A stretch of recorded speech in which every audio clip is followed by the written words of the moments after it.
It's part of the real quick guide and bringing you Restoration Shaman. Here he goes. It's my talents. It's my gear. Prioritize versatility. It is your best go-to. Get the Cultural Surge enchant on your weapon. I run Sky Fury, Spirit Walker's Grace, and Grounding Totem, or Cleansing Waters and Tidebringer. I do interchange Earth Grab, Totem, and Spirit Wolf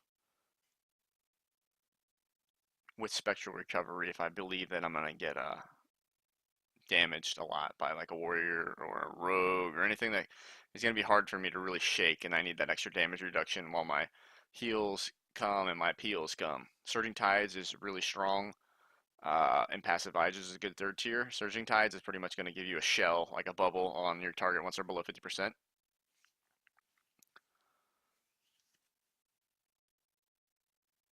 We got Blessed Portents and Savior. They do work, and they're all below 50% traits too. So a lot of times when people are below 50%, I can bring them back. It's kind of nice to have that little bit of extra healing. It doesn't do it for a lot, but it does it when it matters. Um, Pretty much as a healing rotation, and it's very simple. You want to Riptide, then you want to Unleash Life, then you want to do your big heal. Or in the beginning of the game, you can Unleash Life and then Riptide just to have a stronger heal over time on your character that you're trying to bring up. So it's situational, but there is a general rotation, and it's pretty much you got oh shit buttons. You know, for like they're taking a lot of damage, but I'm not going to draw Spirit Link, which is like Healing Surge. You know what I mean? And then if you've got two stacks of that Tidal Wave up, you can do a Healing Wave for a reduced amount of time, which is pretty strong. Other than that, I try to keep Healing Surge and then try to get back behind the pillar as fast as possible. Training as a pillar, I get lined right here. It's a Duratard glitch, but cast Spirit Walker's Grace if I'm ever gonna go out.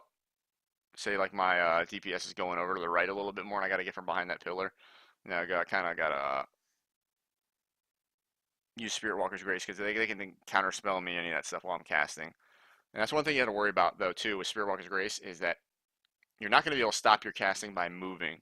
So if you're used to doing that, get ready to press escape or to have a cancel or cancel a cast macro, stop cast macro, so you don't get CC'd or nature locked or any of that stuff. But I'm gonna show you a Tidebringer Cleansing Waters real quick. It's really simple. I mean, it's just pretty much you're gonna cast Chain Heal every 8 seconds, and it's gonna do a massive amount of damage. You need to be very careful though with your mana consumption. Um, your Healing Rain is also going to dispel you as well with that Cleansing Waters trait. So you grab this Cleansing Waters trait, which I didn't get to do. Click play. See how that loses arenas, huh? But yeah, if you stand in your healing rate, it's going to spell everything from Hammer of Justice, Polymorph, Fear, all that stuff. So it's really crazy. I think there's a video of some dude that had like 150 or 200 cleanses in like one arena, which is pretty nuts. I'm assuming that was a dampening comp against like some rot or dampening versus rot comps. But it's really strong to stand in your healing rain if you can get it off. You know, it's gonna dispel you. Restoration shamans are pretty simple though. You're pretty much gonna save your spirit link totems and all that stuff until like there's a moment to where you can't really get anything going. You have to preemptively use, just like on any healer, you have to preemptively use your abilities. So if I know they're coming to do big damage on me, I'm gonna astral shift. You know, that's my wall. You know, if I know they're gonna damage my team, I'm gonna use my Stonewall totem, and that's gonna prevent some damage. Right here, it's just got macros and stuff like that, and you can go over and you can pause the video and check them out, or you can check out some of the other shamans. They've got pretty in-depth guides on shaman macros. I'm not a macro expert, so I'm not going to go in there. I just use what I've seen that works. I got help harm macros though right here, and this pretty much allows me to either heal or to cast like flame shock. Like right here, I'm gonna kill this boar real quick with this flame shock. You know, but you also want to make sure you have that self cast macro in there. So if you're not targeting something, it'll still heal you. That's pretty important, and that's something that's failed to go over in the other videos that I've seen on that. Kind of threw me off for a couple arenas until I figured out what the problem was. Purify Purge is another good one. I like to select somebody. It'll either cleanse them, or if they're an enemy, it'll purge them. And that's the beauty of help harm macros. It's specific. So if you're targeting friendly, it's going to do something that helps. If it's targeting enemy, it's going to do something that hurts. Help harm. So other than that, I have a Hex. I have this Healing Rain Casket Cursor macro. I have a lot of Casket Cursor macros associated with my totems. That's imperative. Spirit Link totem included. Although sometimes that can get you messed up if you don't know the range of your totem. It's a range pretty much about the same size as your healing range. So if you can get that kind of in your mind, and practice with it, practice dropping Spirit Link. I've got a Hex Focus and Wind Shear Focus macros too, and those are very good for keeping the healer CC'd.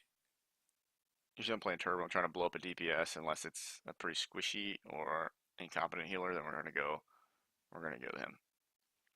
Um, but yeah, Hex Focus. So if you got somebody you're gonna like pin down the whole entire game, use your Hex Focus and your Wind Shear Focus, but also have a regular Wind Shear. So if you can target somebody, I mean, it's not hard to tab target somebody into to hit 7, like for me, like right there is my 7 keys, my regular Wind Shear.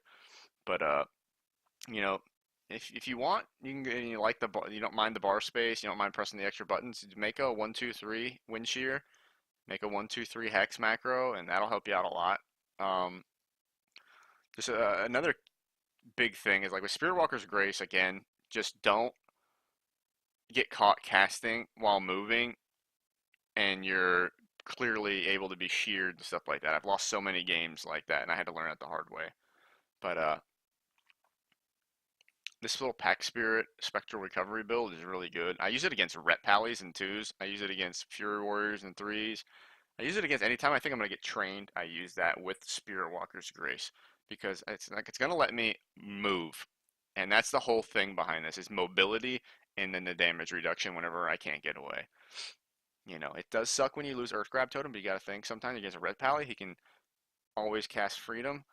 And a lot of times Earth Grab just gets dispelled, but it is still really strong. Like right here, like I'm just showing you how you can like use a pillar. Like I got my Earth Grab Totem right there. It's going to bind him right there. And then if he's coming through that, I have my Earth Bind Totem right there. And maybe I can find another obstacle to hide behind. That's pretty much it too. Using positioning as your way to win is key. And that's pretty much it, you know. Thanks for watching and please comment, like and subscribe for more videos. I'll see you next